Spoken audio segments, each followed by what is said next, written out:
किसी बादशाह का एक बड़ा ही अक्लमंद वजीर था। वो वजीर अक्सर ये बात कहा करता कि जो भी होता है अच्छे के लिए होता है। एक दफा बादशाह अपनी तलवार को साफ कर रहा था, उसकी धार को तेज कर रहा था। उस वक्त वो वजीर भी बादशाह के पास ही खड़ा था।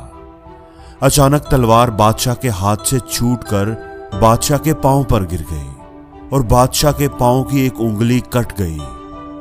बादशाह दर्द से बुलबुलाने लगा, उसके पांव से खून निकल रहा था। वजीर जो बादशाह के पास ही खड़ा था, फौरन ही उसके मुंह से निकला, बादशाह सलामत, जो भी होता है अच्छे के लिए ही होता है। वजीर की बात सुनकर बादशाह को तो जैसे आग लग गई। मेरी उंगली कट गई है, खून बह रहा है, और तुम कह रहे हो कि जो भी होता है अच्छे के लिए होता है। इसमें भला अच्छाई कहां से आ गई? उसने सिपाहियों को बुलाया और हुक्म दिया कि इस वजीर को फौरन जेल में डाल दिया जाए। वजीर बादशाह के इस फैसले पर बिल्कुल भी परेशान या दुखी ना हुआ, बल्कि जब सिपाही उसे जेल की तरफ लेकर जा रहे थे तो फिर भी उसने अपने घर वालों से कहा, आप परेशान ना हो, जो भी होता है अच्छे के लिए ही होता है। बादशाह उसकी बात सुनकर हैरान रह गया। ये किस तरह का अजीब आदमी है, इसको सजा मिली है, कैद में डाला जा रहा है, और ये कह रहा है कि जो भी होता है अच्छे के लिए होता है। खैर, वक्त गुजरता गया। उस वजीर को कैद हुए अब तकरीबन 2 महीने हो चुके थे। एक दिन बादशाह अपने सिपाहियों के साथ शिकार करने जंगल की तरफ गया। वो और उसके सिपाही घोड़ों पर सवार थे। एक हिरन का पीछा करते करते बादशाह अपने सिपाहियों से अलग हो गया।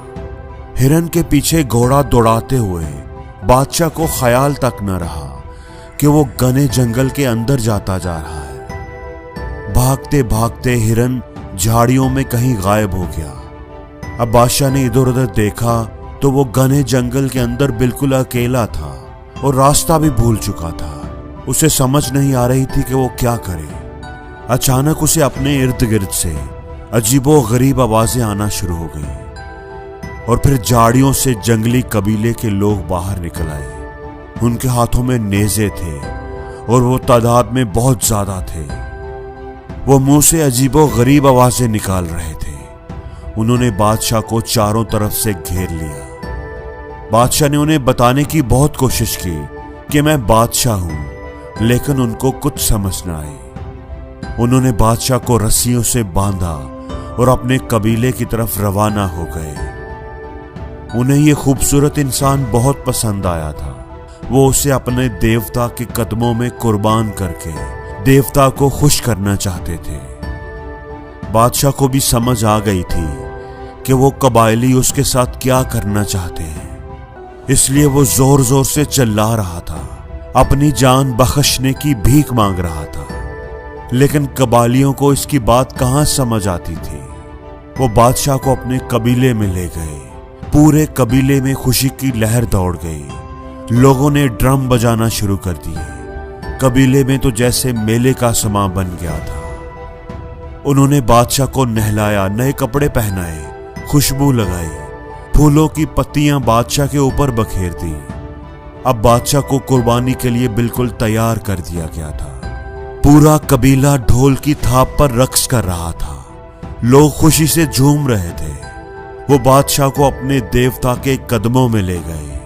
वहां पर कबीले का सरदार खड़ा था। उसके हाथ में तेज धार खंजर था, जिससे उसने बादशाह को कुर्बान करना था। अचानक उस सरदार की नजर बादशाह के पांव की उंगली पर पड़ी, जो कटी हुई थी। सरदार के चेहरे का रंग बदल गया। उसने अपना हाथ हवा में बुलंद किया तो ड्रम बजाने वाले रुक गए। सब लोग खामोश हो गए। इस आदमी की कुर्बानी नहीं हो सकती, क्योंकि इसमें कमी है। इसके पांव की उंगली कटी हुई है। सरदार ने अपनी जबान में कहा, अगर हमने इसकी कुर्बानी दी तो देवता खुश होने की बजाय हमसे नाराज हो जाएगा। लोगों के चेहरों पर खौफतारी हो गया। उन्होंने जल्दी जल्दी बादशाह के हाथ पांव खोल दिए और उसे आजाद कर दिया। बादशाह अपनी जान बचने पर बड़ा खुश था किसी न किसी तरह वो रास्ता तलाश करते करते महल तक पहुंच ही गया। महल पहुंचने के बाद उसने सोचा कि अगर मेरे पांव की उंगली ना कटी होती तो आज मैं जिंदा ना होता।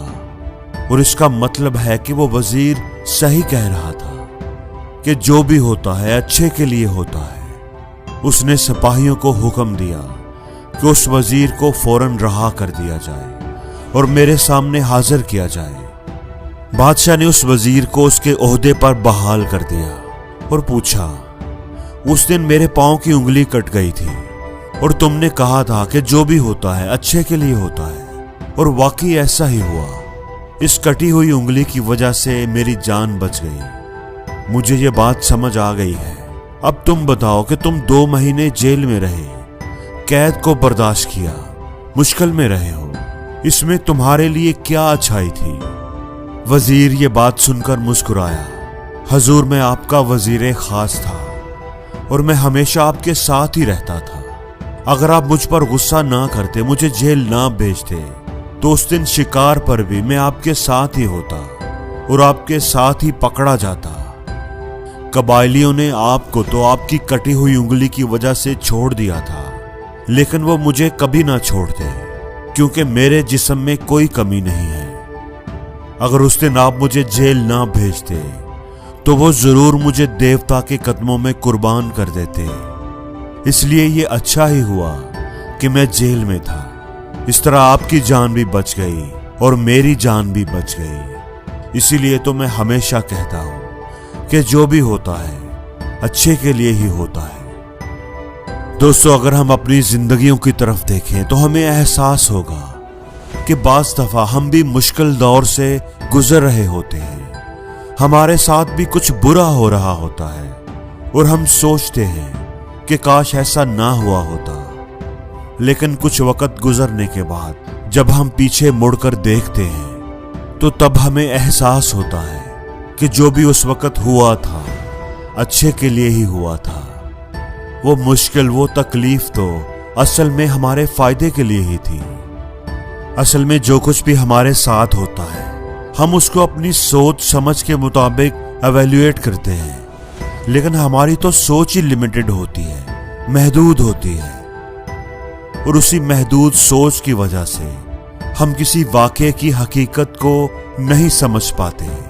असल में इस दुनिया में तो हमें अपने कर्मों का ही फल मिलता है। जो दूसरों के साथ अच्छाई करता है उसको आखिर में अच्छाई और खुशी ही मिलती है, और जो बुरे अमाल करता है उसको दुख और तकलीफों का सामना करना ही पड़ता है। और अगर आप पर इस वक्त बुरा वक्त आया हुआ है तो आप यकीन रखें कि आपका बुरा वक्त गुजर रहा है और ये गुजर ही जाएगा, और आपका अच्छा वक्त आने वाला है। कुदरत आपको अच्छाई की तरफ लेकर जा रही है और कुदरत आपको हमेशा अच्छाई की तरफ ही लेकर जाती है, ताकि जो बुरा वक्त आपने गुजारा है उसका अच्छा बदला आपको दिया जाए।